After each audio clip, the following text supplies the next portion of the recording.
예, 수요일 묵상의 시간입니다. 내가 누구인지 알아야 변질되지 않고 변화시키는 존재가 될 수 있다. 내가 누구인지 알아야 변질되지 않고 변화시키는 존재가 될 수 있다. 이런 제목으로 오늘 묵상 또 시작하겠습니다. 어제 우리는 이제 성도인 우리가 소금이고 또 누룩이라고 성경이 말씀하는 그 이유는 지금 소망이 없고 썩어가며 지옥을 향해 가는 이런 세상에서 그 땅에 소망을 주고 또 썩지 않는 생명의 길로 나오도록 하기 위해서 우리를 보내서 그 땅에 섞여 살면서 생명의 거룩하게 구별된 삶을 살게 하기 위한 하나님의 뜻이라는 걸 생각해 봤습니다. 그래서 그 땅에 섞인 우리는 각자 보내받은 곳에서 맛을 잃지 않는 게 중요하다라는 걸 알았죠.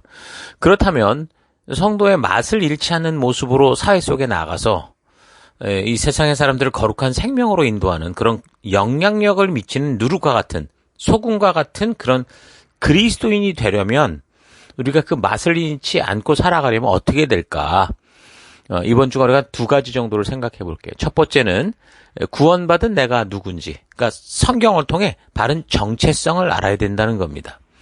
진정한 누룩과 진정한 이 소금과 같은 그런 그리스도인이 되기 위해서 우리는 가장 먼저 내가 누구냐?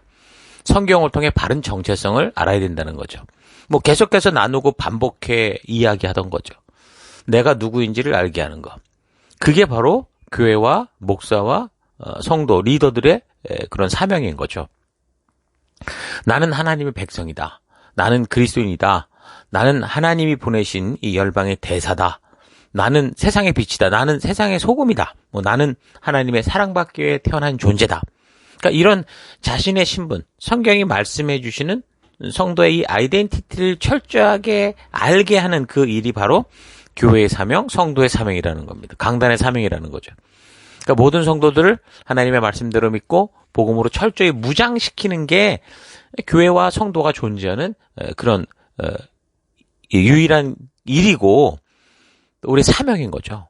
그러니까 교회가 세상에 영향력을 미치는 방법은 우리가 직접 힘을 발휘해서 부패한 정치권과 싸우고 군대를 조직하고 술이 나라를 망친다고 술 회사와 싸우고 이런 게 아니고요. 바닷물이 썩는다고 여러분 소금으로 바다를 다 메워버릴 수는 없잖아요. 소금 운동장으로 만드는 그런 게 아니잖아요.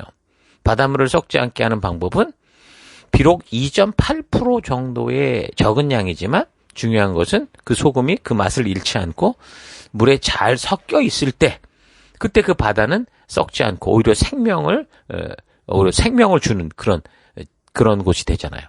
그래서 맛을 잃지 않으면 된다라는 겁니다. 이것이 이제 교회가 세상에 영향력을 미치는 방법이죠. 그러기 위해서는 우리에게 뭐가 가장 중요하다는 말입니까? 그러니까 예수 그리스도의 복음으로 거듭나서 세상 어느 곳, 어느 환경에 처하든 하나님의 말씀의 가치관, 바른 정체성을 가지고 살아가는 하나님의 사람을 세우는 게 중요하다는 겁니다. 한마디로 얘기해서 복음의 맛을 잃지 않는 사람, 하나님의 말씀으로 말미암아 자신이 누구인가는 자신의 정체성을 확실히 아는 사람을 키워야 됩니다. 그래서 교회는 어떤 사회운동 이런 데 직접 참여하기보다 부패한 사회 속에 들어가도 썩지 않고 하나님의 백성다운 맛을 내는 성도를 세우고 성도를 섬기고 성도를 세우는, 성도를 키우는 그런 곳이 되어야 되는 거죠. 실제로 그렇게 해서 이제 사회가 변화되고 국가가 변화되는 그런 역사들이 교회 역사 속에 많이 있습니다. 영국의 역사를 한 예로 들어보면 영국의 1700년대는 산업혁명으로 인해서 굉장히 뭔가 사회가 변화되는 그런 시기였죠. 근데 그 시기에 이 교회 역사적으로도 엄청난 부흥의 역사가 일어났었습니다. 근데 그 부흥이 어떻게 그럼 일어나게 됐느냐? 사회가 어떻게 변화됐느냐? 그 이유를 잘 생각해보면, 잘 살펴보면, 교회가 나서서, 대국가적이고 사회적인 캠페인을 벌이고, 사회운동에 참여해서 그렇게 변화된 게 아니라는 겁니다. 목사들이 정당을 만들고, 정치활동을 잘해서, 그래서 변화시킨 게 아니라는 거죠. 그러니까 실제로 영국 사회를 도덕적으로 변화시키고, 부흥을 일으킬 수 있었던 힘은, 바로 이 하나님의 말씀으로 말미암아 정체성을 깨달은 사람들이 그 하나님의 진심을 전할 때입니다. 조지 위필드라든가 존 웨슬리 같은 사람들이 말씀으로 변화되고 그 말씀으로 불이 타오를 때 그 복음을 증거함으로 말미암아 결국 그 사회와 이 나라가 국가가 변했다는 거죠. 18세기 그러니까 1700년대 영국은 산업혁명 초기 단계로서 아주 경제적으로 사회적으로 굉장히 중요한 변화의 그런 시기를 겪고 있었죠.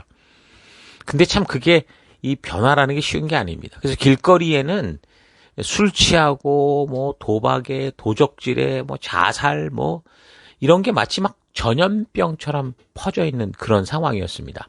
뭔가 빨리 발전되는데도 그 사회 속에 온전한 질서가 없었던 거죠.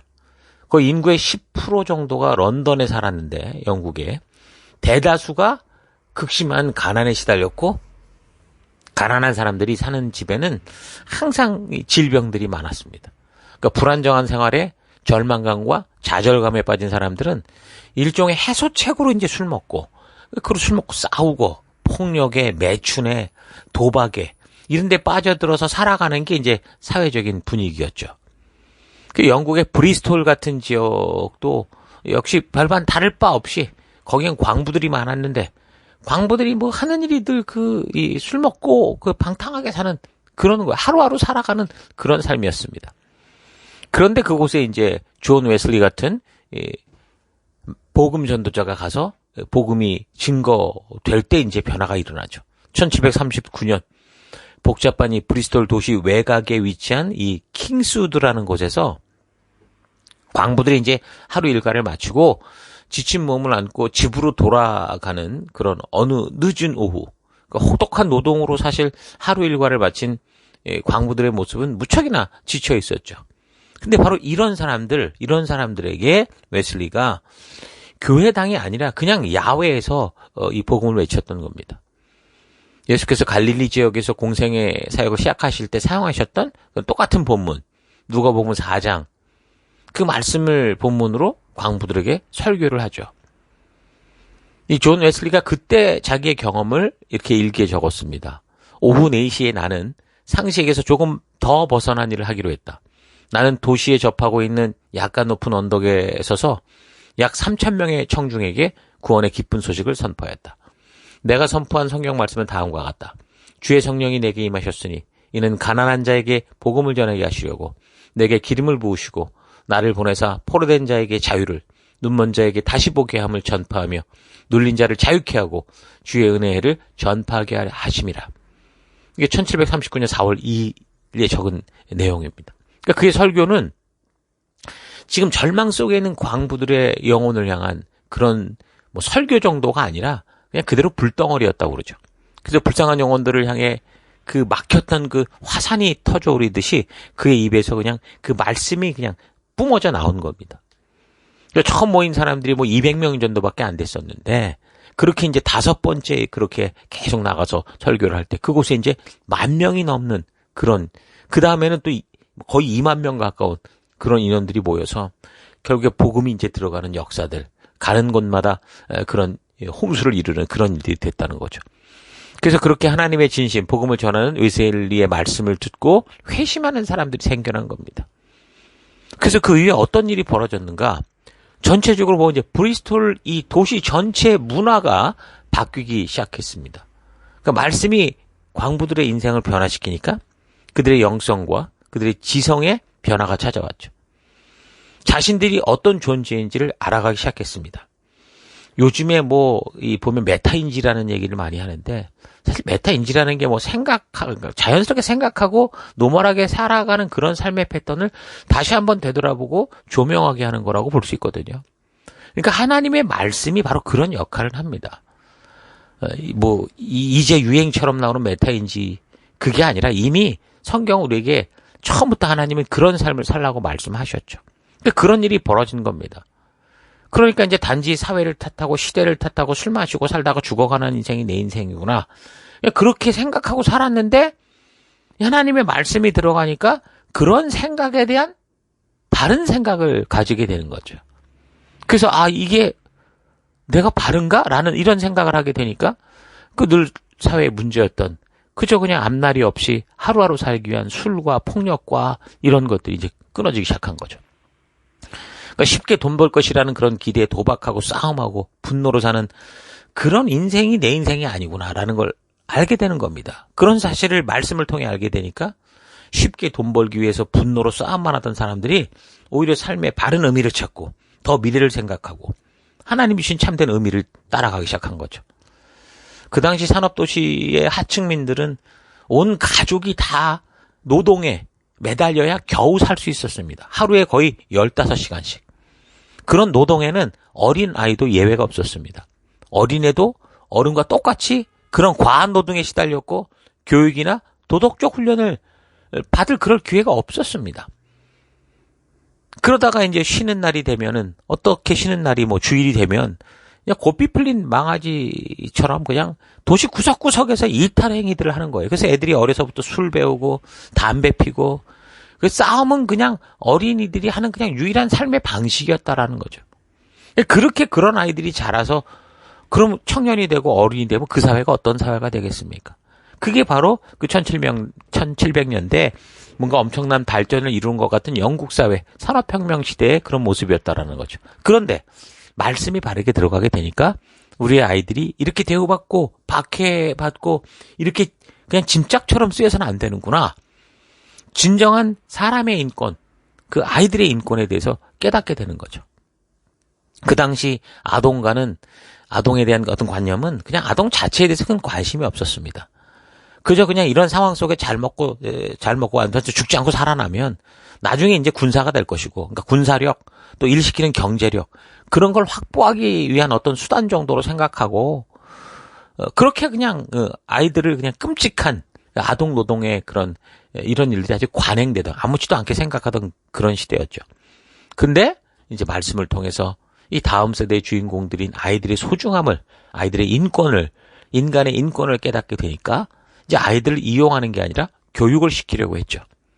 그게 어디서 벌어졌냐면 정부나 국가 차원이 아니라 바로 교회 안에서 벌어진 겁니다. 말씀을 깨달은 사람들로 인해 이제 주일 학교라는 그런 운동이 일어나게 됐고, 그 당시 사회에서 착취당하는 어린이들을 구조하기 위한 그런 일을 하게 된 거죠. 그래서 주일학교에서는 주로 어린이들에게 읽기를 가리키고 쓰기를 가리키고 도덕을 가리키고 예절을 가리키고 성경을 가리키고, 그러니까 이런 일을 그 당시에 정부와 의회가 한 게 아니라 하나님의 말씀을 통해 그 뜻을 알게 된 사람들, 변화된 사람들, 거듭난 사람들이 헌신하면서 그 도시 사회의 풍토와 유행, 그 가치가 달라지기 시작했고 점점 더 확장이 돼서 영국 도시들과 이제 사회가 변화되기 시작한 겁니다. 그래서 브리스톨 같은 경우 영국의 7대 도시로 손꼽힐 만큼 규모가 있는 이 도시가 이제 교육의 도시로 변화되는 거죠. 또 웨일즈라는 지역에서는 복음을 듣고 변화된 사람들이 회개하면서 어떤 일이 있었냐. 자신들이 회사에 갔을 때 늘 훔쳐왔던 거, 물건들, 이런 것들을 그 양심에, 그 하나님의 말씀으로 회개함이 오니까 그걸 다시 다 가지고 회사에 반납하는 거죠. 그래서 그거를 얼마나 많은지 이걸 보관해야 될 창고가 필요할 정도였다고 합니다. 이런 일을 경찰이 수사를 통해서 한 게 아닙니다. 교회가 나서서 말씀으로 깨달은 그 사람들이 스스로 변화되니까 사회운동이, 이런 변화의 운동이 벌어지게 된 거라는 거죠. 그러니까 왜 이런 사회가 이렇게 변화되는 그런 일들이 결국 있었느냐. 그러니까 사람들의 마음속에 복음이 심겨지기 시작하고 하나님의 말씀을 통해 하나님이 누구시고 자신들이 누구인지를 알게 된 복음의 맛을 가진 진정한 그런 사람들, 하나님의 백성, 구별된 백성다운 정체성을 회복하기 시작하니까 사회적으로 변화가 오더라는 거예요. 복음이 바르게 들어가면 성경을 통해 우리는 분명하게 하나님이 창조하신 내가 누구인가를 알게 됩니다.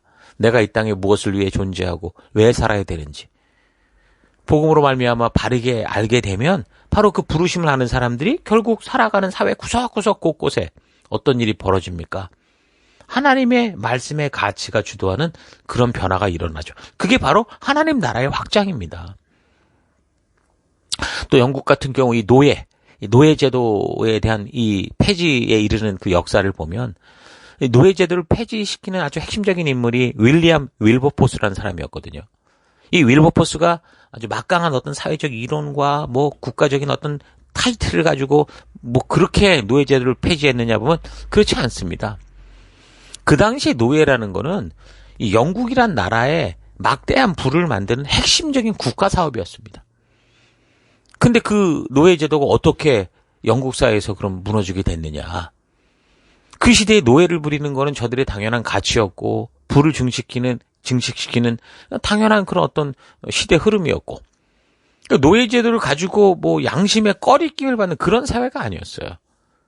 근데 그 사회가 결국 변화된 것은 하나님의 말씀의 가치로 변화됐고 새 언약 백성답게 살고자 결단한 사람들에 의해서 그 중에 하나의 윌버포스라는 사람에 의해서 이런 것들이 시작된 거죠. 윌리엄 윌버포스가 거듭난 그리스도인이 된 후 말씀 속에서 자신을 발견하죠. 그래서 말씀 속에서 자신이 누구인지 내가 누구인지 정체성을 알게 된 겁니다. 그래서 그렇게 윌리엄 윌버포스가 말씀으로 변화되니까 이제 사회에 부조리하고 잘못된 것들이 보이는 거죠. 그럼 노예제도가 얼마나 하나님 앞에서 인권을 무시하고 하나님의 그 창조의 백성들을 짓밟는 위험한 일인가라는 걸 알게 된 겁니다. 그래서 그는 말씀의 가치대로 살기 위해서 다니엘 같은 결단하는 거예요. 그 시대에 하나님 앞에서 결단하고 평생 노예 해방을 이루는 그 일을 부름받은 사명으로 알았고 그리고 영국 사회에 부패하고 썩어있는 이 도덕적 이 가치 문화를 바꾸는 것을 그의 사명으로 가지게 되는 거죠. 그러니까 복음을 만나니까 말씀이 들리고 말씀을 들으니까 내가 어떤 존재를 깨닫게 되고 그래서 내가 어떤 존재인지를 알게 되니까 어떤 사명을 향해 내가 살아가야 되는가, 왜 내가 이 땅을 살아가야 되는가, 무엇을 위해 살아가야 되는가라는 걸 알게 되는 거죠. 여러분 이것처럼 아직도 여러분의 삶 속에서 내가 무엇을 해야 되는지 내가 왜 이렇게 열심히 장사를 하고 열심히 사업을 하고 열심히 직장을 다니고 열심히 이렇게 살아가는지 그 어떤 사명이 있어서 이러는지 알지 못하는 분들이 혹시 계십니까?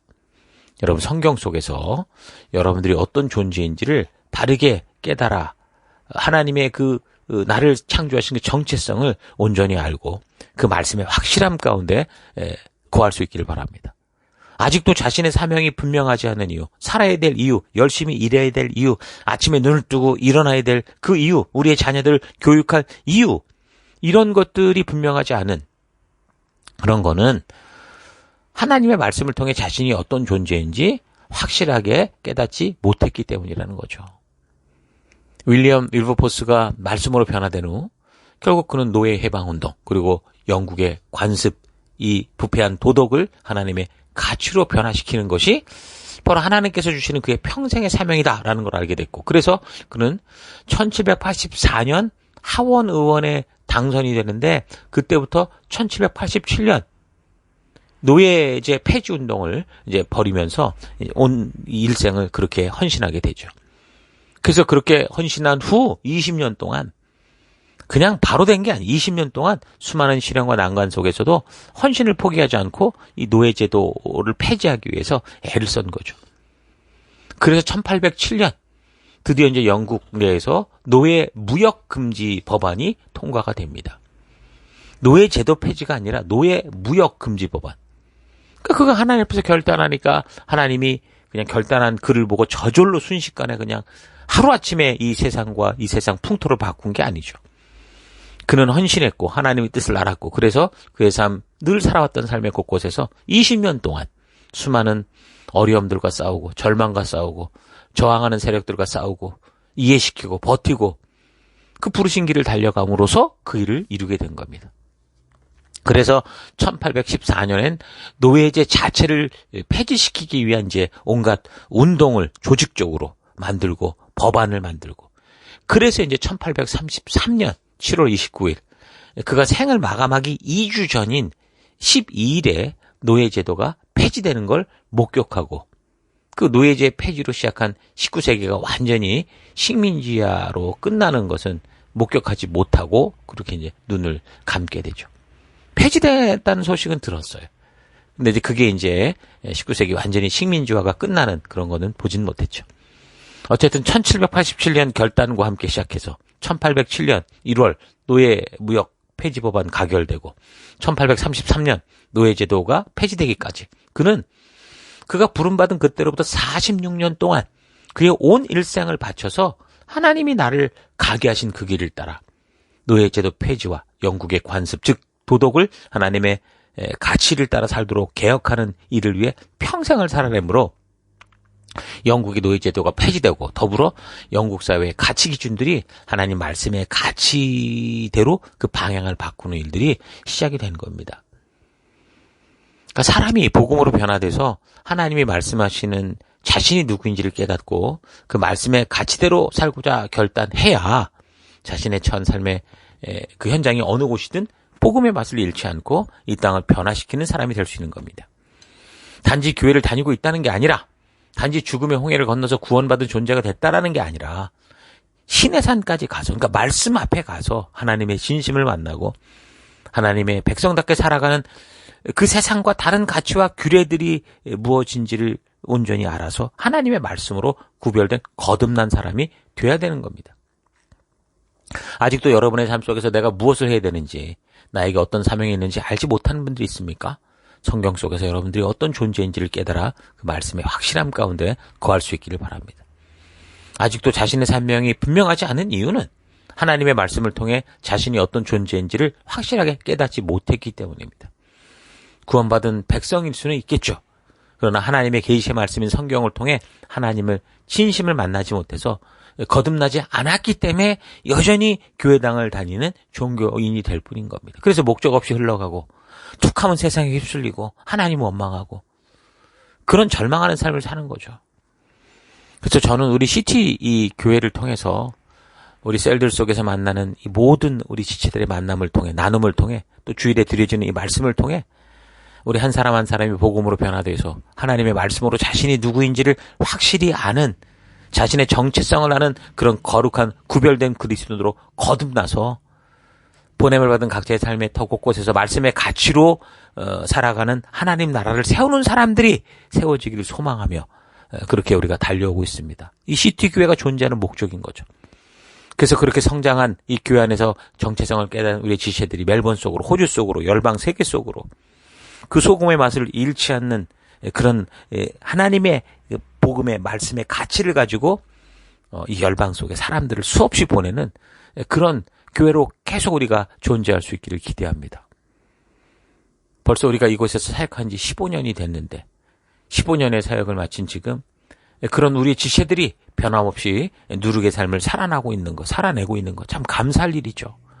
또 앞으로 10년 뒤, 또 20년 뒤에 또 우리 이 교회를 통해 그렇게 성장한 사람들이 또 윌리엄 밀버포스 같이 하나님의 말씀의 가치를 들고 그들이 살아가는 그 사회를 변화시키고 또 바꿀 것을 인해서 참 기대하고 소망이 생기고 정말 그런 일에 함께 동참한 우리 지체들로 인해 너무 감사합니다.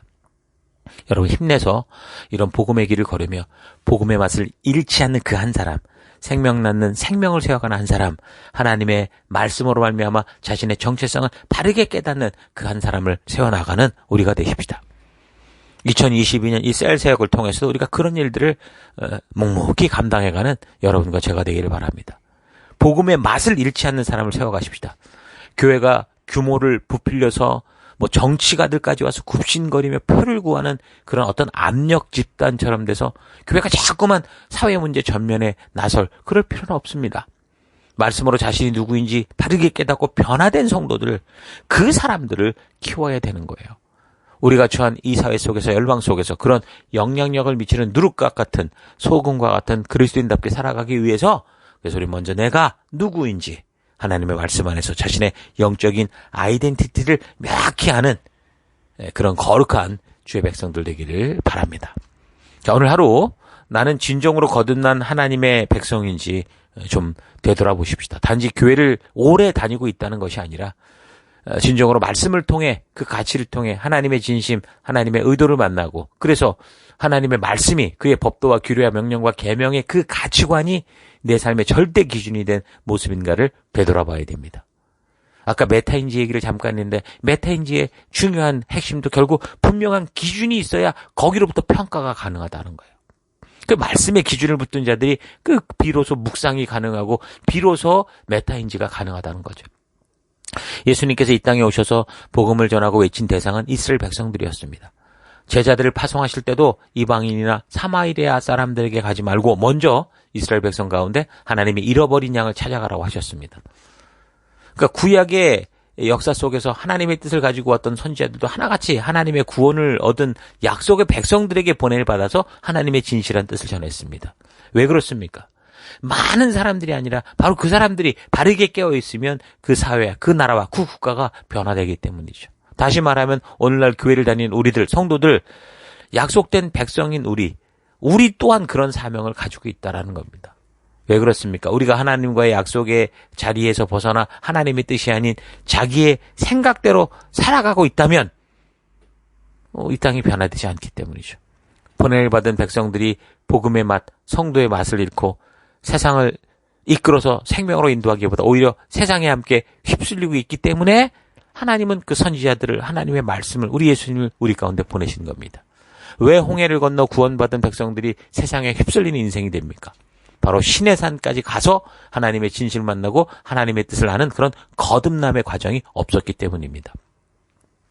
예수님께서는 그렇게 구원받고 언약을 맺은 백성들에게 진실로 너에게 이르노니 사람이 거듭나지 않으면 하나님 나라를 볼 수 없다. 그렇게 말씀하셨죠.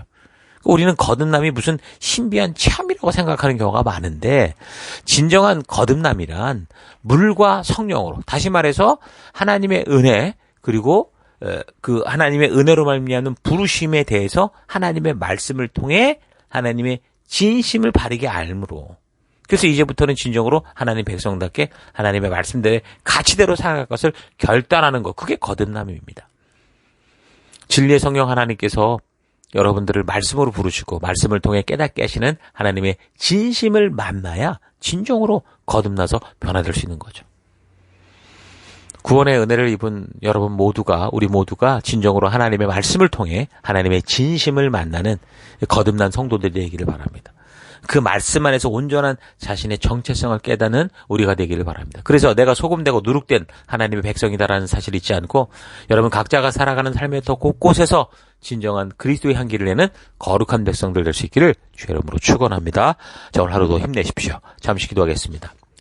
하나님께서는 나를 창조의 백성으로 부르시고 그렇게 인격적으로 대해주시는데 그런 나의 나됨을 바르게 알지 못하고 하나님이 말씀하시는 나의 모습이 아니라 세상에 주는 거짓된 나의 모습을 믿고 홍해를 건넌 곳에서까지 세상처럼 살아온 것을 회개합니다.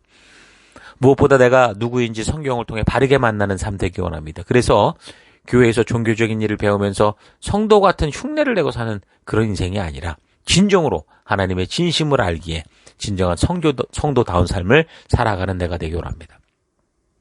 복음의 맛을 잃지 않고 우리가 보냄을 받은 가나안 땅에 곳곳으로 들어가서 진정으로 그 땅을 변화시키는, 더 이상 썩어가지 않고 생명으로 나오게 하는 이 땅에 심겨진 겨자 씨앗처럼, 하나님 누룩처럼 그런 삶으로 살아가는 오늘 하루 내가 되기 원합니다.